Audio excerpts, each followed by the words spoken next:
Hello guys, અસલામુ અલૈકુમ, good morning. તો સ્વાગત છે આપણા ન્યૂ બ્લોગની સાથે.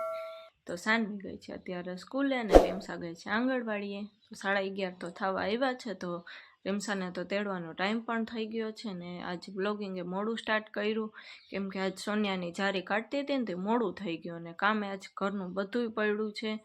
હવે કામ કરીશ ઘરનું બધું ને ત્યારે રસોઈનો ટાઈમ થઈ જશે, રસોઈ કરશું ને પછી કામ થાય થોડું ઘણું. સોનિયાની જારી કાઢતા હોય ને તો અમારેથી કામ મોડું થાય. અમારે બધું એમને એમ રાખીને પહેલાં એ જ કામ કરવાનું, નકર તો પછી એમ કે માલજી હોય બગડી જાય.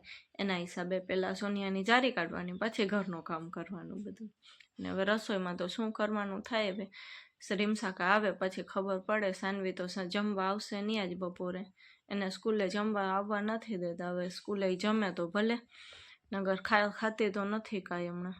તો ગાઈસ ટાઈમ થઈ ગયો છે રસોઈનો અને રસોઈમાં આજ બને છે દાળ ભાત. તો દાળ તો બાફવા માટે મૂકી દીધી છે અને ભાત વઘારવાના હજી બાકી છે, ચોખા હજી બાકી રહી ગયા છે. થોડીક વાર પછી કરું તો દાળ બફાઈ જાય ને તો ચોખા પણ પાકી જશે આપણા. તો ગાઈસ એક રૂમમાં કલર કમ્પ્લીટ થઈ ગયો છે અત્યારે, ને તમને આખું બતાડી દઉં. કાલ થોડુંક બાકી રહી ગયું હતું ને આજ કમ્પ્લીટ આખું થઈ ગયું છે. તો ચાલો તમને બતાડી દઉં.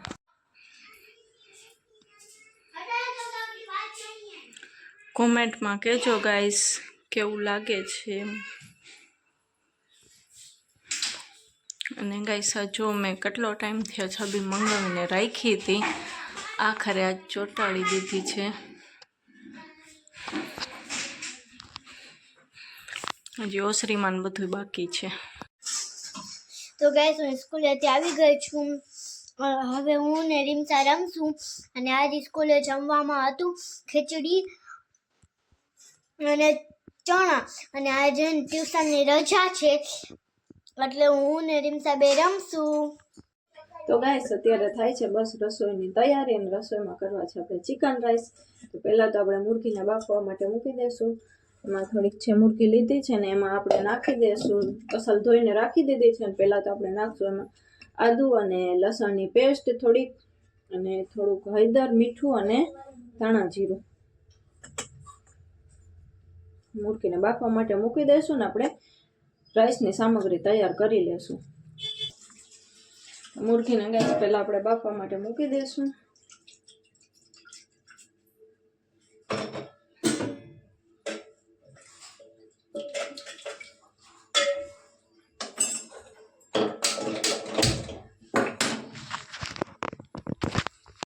ચિકનને બાફવા માટે, મુરગીને બાફવા માટે મેં મૂકી દીધી છે. અને હવે આપણે કરશું સામગ્રીની તૈયારી. તો સામગ્રીમાં આપણે જોશે ટમેટા અને કોબીને બધું બકાલું થોડું થોડું કાપીને રાખી લેશું. તો આપણી મુરગી બફાઈ જશે. આજ છે ને ઈંડા નથી નાખવા, નકર હું ઈંડા વાળા કરું છું. મુરગીને ઈંડા બે વાળા કરું છું, પણ આજ છે ને ઈંડા નથી નાખવા.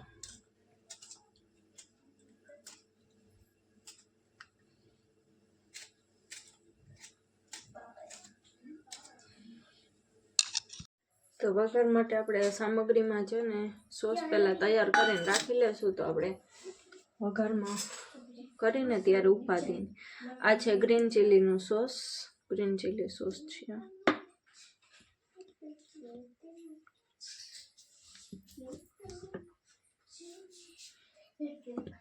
એ પછી તમારા ઘરમાં જેટલું ખવાતું હોય ને એટલું ના ખાવાનું.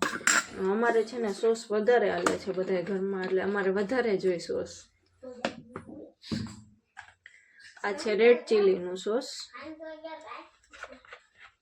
એ છોકરા ઓછું તીખું ખાતા હોય ને તો આ બે સોસ છે ને ઓછા ના ખાવાય.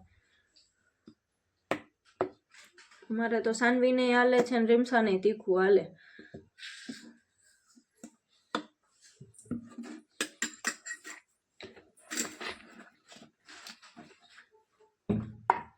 ને આ છે સોયા સોસ. એ થોડુંક ઓછું ના ખવાય, પછી છે ને કડછાશ બહુ આવે એમાં. બધા સોસ છે ને મિક્સ કરીને આપણે રાખી દેશું.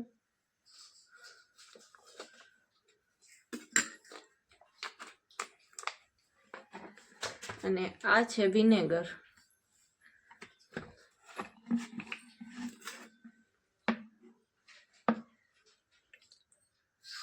એ થોડુંક ઓછું જ નાખવાનું, કેમ કે પછી છે ને ખાટું વધારે થઈ જાય. સોસને આપણે પહેલાં મિક્સ કરી દઈશું સરખા.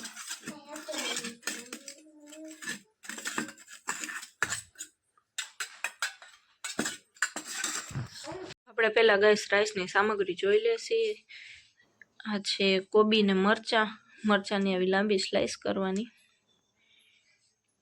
એ ધાણા ભાજી અને આ મુરગી બફાઈ ગઈ હતી અને મેં નાનકડી કટકી કરીને કાપી લીધી છે.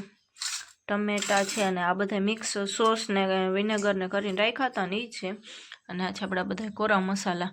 તો કોરા મસાલામાં ગાઈસ છે ને મરચાંની ભૂકી છે ને ઓછી લેવાની, કેમ કે 2 સોસ આમાં હતા, ગ્રીન ચીલી ને રેડ ચીલી. એક આ મરચાં છે એટલે મરચાંની ભૂકી ઓછી લેવાની. અને ચોખામાં મીઠું નાખ્યું હોય ને તો મીઠું નહીં નાખવાનું, અને ના નાખ્યું હોય તો લઈ લેવાનું. એ રાંધેલા ચોખા પાકેલા, આ બધી સામગ્રી જોશે એમાં. ઈંડા નથી, નકર ઈંડાવાળા કર્યા હોત આપણે. આજ ફેરે ચિકનવાળા કરવા હતા, ખાલી ચિકનવાળા. ન કરું ઈંડાવાળા ને ચિકનવાળા 2 વાળા કરું છું. તો ગાઈસ વઘાર માટે આપણે તેલ રાખી દીધું છે ને તેલ થયા બાદ ડાયરેક્ટ આપણે મુરગી અલગ રાખી છે એ જ નાખી દેશું.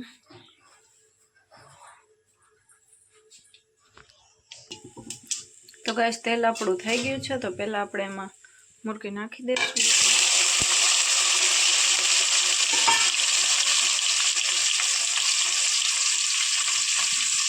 અને ટમેટા ભેગા જ નાખી દઈશું, તો 2 ભેગા સોતરાઈ જાય.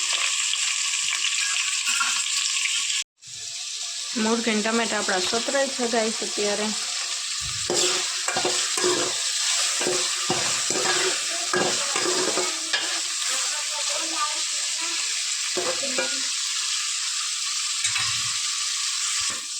મુરગી ને ટમેટા આપણા સોતરાય છે ત્યાર લગીને આપણે મસાલા જે કોરા મસાલા હતા ને એ બધા ભેગા કરીને રાખી દઈશું. અને ઉપરથી થોડું ગાઈસ મેં રેડ ફૂડ કલર થોડુંક એડ કર્યું છે. એ ઓપ્શનલ છે, કરવું હોય તો કરાવાય જ, ના કરવું હોય તો ઠીક હાલે. એમ નાખવું જરૂરી એમ જ નહીં.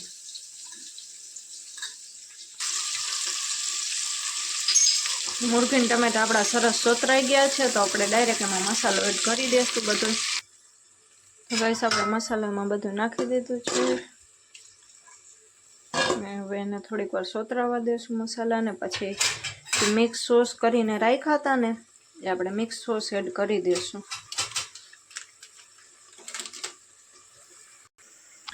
ગાઈસ આપણો મસાલો સોતરાય છે ત્યાં લગીને આપણે છે પુલાવનો મસાલો.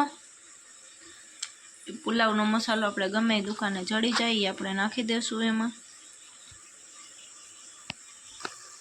તો ગાઈસ મસાલા આપણા સરસ સોતરાય છે. હવે પુલાવનો મસાલો નાખ્યો તો એને મિક્સ કરી દઈશું આપણે બધા મસાલાને.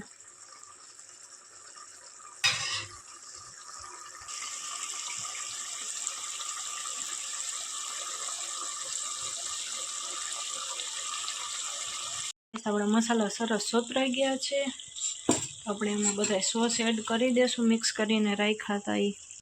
ગાઈસ એમાં સોસ આપણા બધા એડ કરી દીધા છે.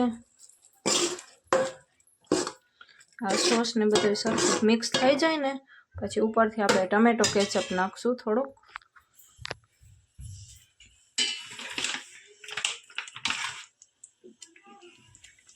તો ગાઈસ આપણા સોસ સરસ મિક્સ થઈ ગયા છે. એમાં નાખી દઈશું ટમેટો કેચઅપ.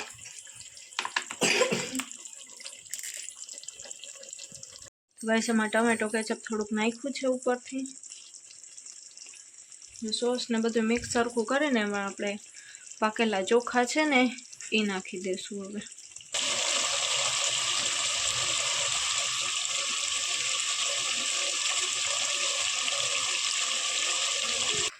ચોખા એડ કરી દીધા છે, તો ઉપરથી આપણે કોબી અને મરચાં જે સમારીને રાખ્યા હતા એ નાખી દઈશું. તો ચોખા ભેગા એ પાકી જાય. આપણે એને તેલમાં સોતરવું હોય કોબી મરચાંને તોય ઠીક છે. આ તો એમ ઉપરથી નાખીને તો ક્રન્ચીસ લાગે, થોડુંક ક્રન્ચી જેવું સ્વાદ આવે. હવે આને સરસ રીતે ફેરવી નાખશું આપણે. તો ગાઈસ રાઈસને આપણે સરસ મિક્સ કરી દીધા છે. તો હવે એને થોડીક વાર ઢાંકીને પાકવા દેશું. આપણે ઉપરથી ધાણા ભાજી એડ કરી અને ઢાંકી દઈશું.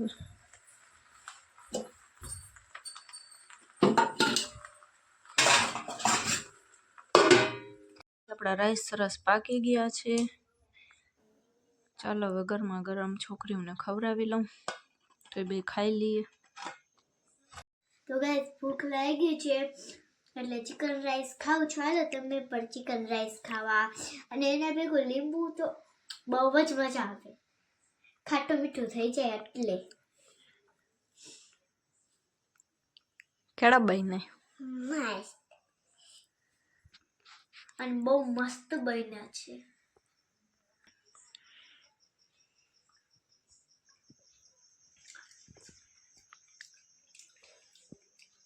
બહુ જ મસ્ત બન્યા છે.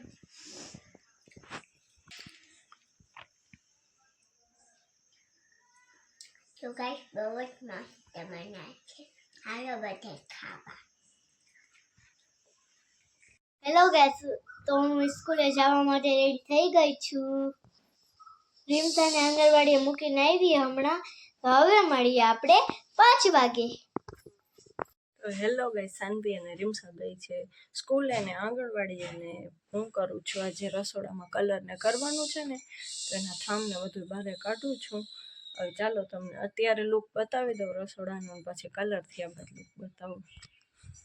તો ગાઈસ અત્યારે કંઈક રસોડાનું લુક, મારા કિચનનું લુક આવું છે. હવે આપણે કલર થયા બાદ જોઈ કેવું લાગે છે.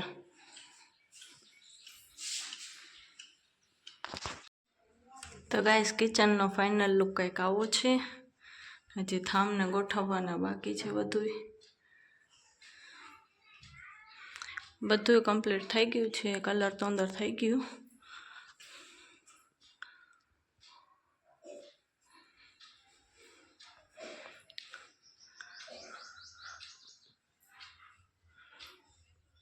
હજી થામ રાખવાના બાકી છે. થામ ઉટકાઈ તો ગયા છે.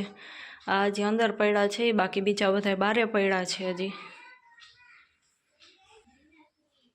થામ હજી પડ્યા છે. અહીંયા ડબરા ને એવું બધું પડ્યું છે.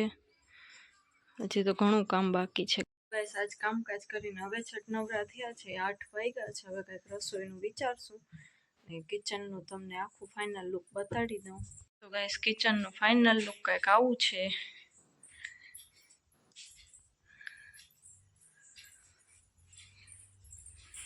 કોમેન્ટમાં કહેજો કેવું લાગે છે.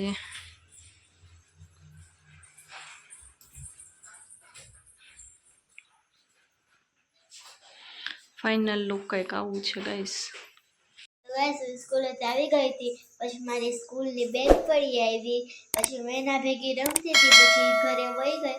પછી મમ્મીનું કિચનનું થોડું કામ હતું, વધારે કામ હતું, એટલે મેં મમ્મીએ કરાવ્યું. કામ કરીને જમી લીધું. અત્યારે તો બસ અમે બેઠા છીએ. તો આજનો વ્લોગ એન્ડ થાય છે. તો અમારા વ્લોગ પસંદ આવતા હોય તો જલ્દી કરો લાઈક, શેર, સબસ્ક્રાઈબ. તો મળે બીજા વ્લોગમાં. બાય, ટાટા, આવજો.